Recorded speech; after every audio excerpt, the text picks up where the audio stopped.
Olá, pessoal, tudo bom? Aqui é o professor Rafael Barros falando. Vamos aí para mais uma lista de exercícios, ok? Hoje a gente vai falar um pouquinho sobre ondas, tá? Exercícios do Enem. Vamos lá, deixa eu compartilhar aqui com vocês.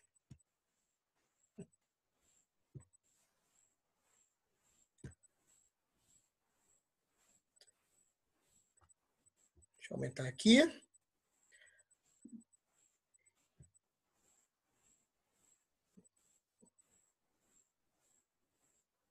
Pronto. Então aqui, ó. Na questão número 1, ele fala assim: o princípio básico de produção de imagens em equipamentos de ultrassonografia é a produção de ecos. O princípio pulso-eco refere-se à emissão de um pulso curto de ultrassom que atravessa um tecido do corpo. No processo de interação entre o som e os órgãos ou tecido, uma das grandezas relevantes é a impedância acústica, relacionada à resistência do meio à passagem do som, definida pelo produto da densidade ρ do material pela velocidade v do som nesse meio. Quanto maior a diferença de impedância acústica entre duas estruturas, maior será a intensidade de reflexão do pulso e mais facilmente será possível diferenciá-las. A tabela mostra os diferentes valores de densidade e velocidades para alguns órgãos ou tecidos.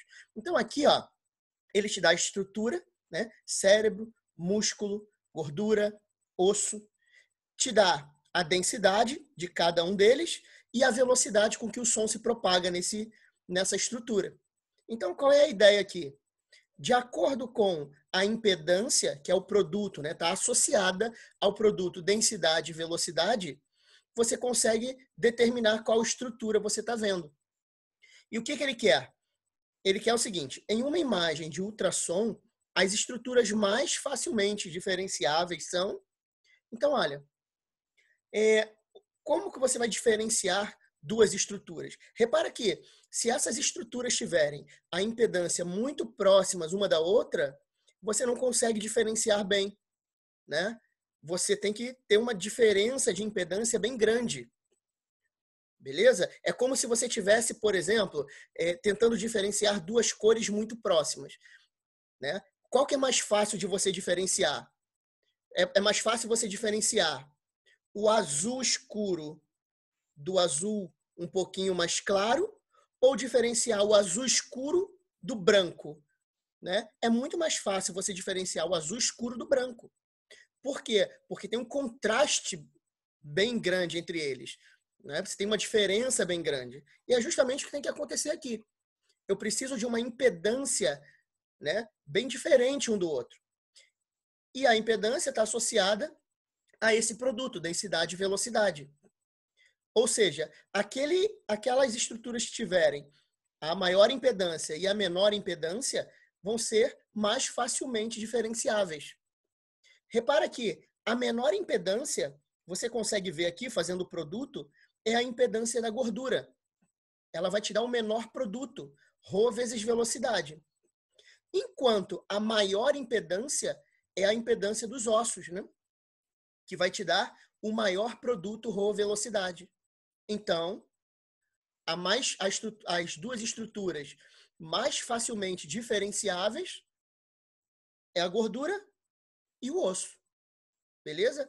Então, gabarito, letra A. Tá aí. Vamos ao próximo. Ele fala aqui, ó.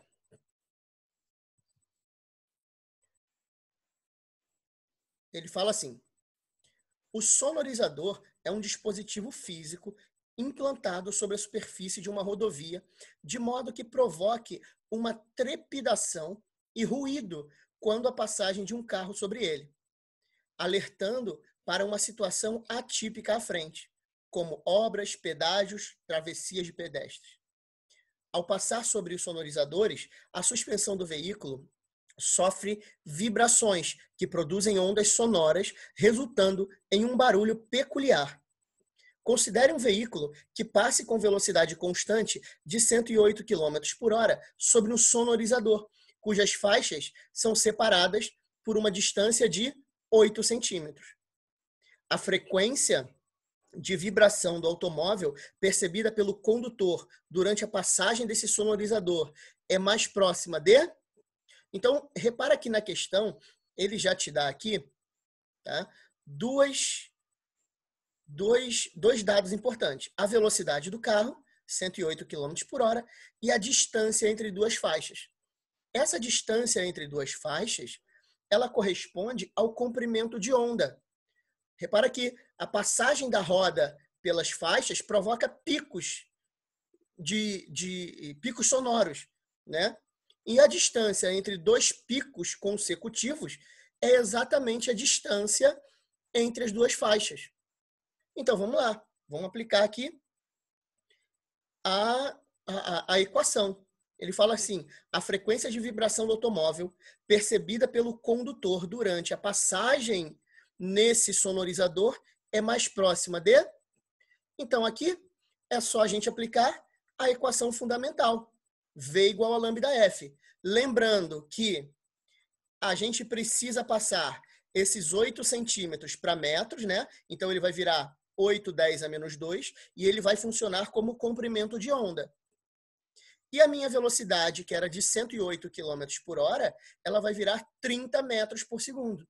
Né? Lembra que para transformar de quilômetros por hora para 30 metros por segundo, eu preciso dividir por 3,6. Tá aqui, ó, virou 30.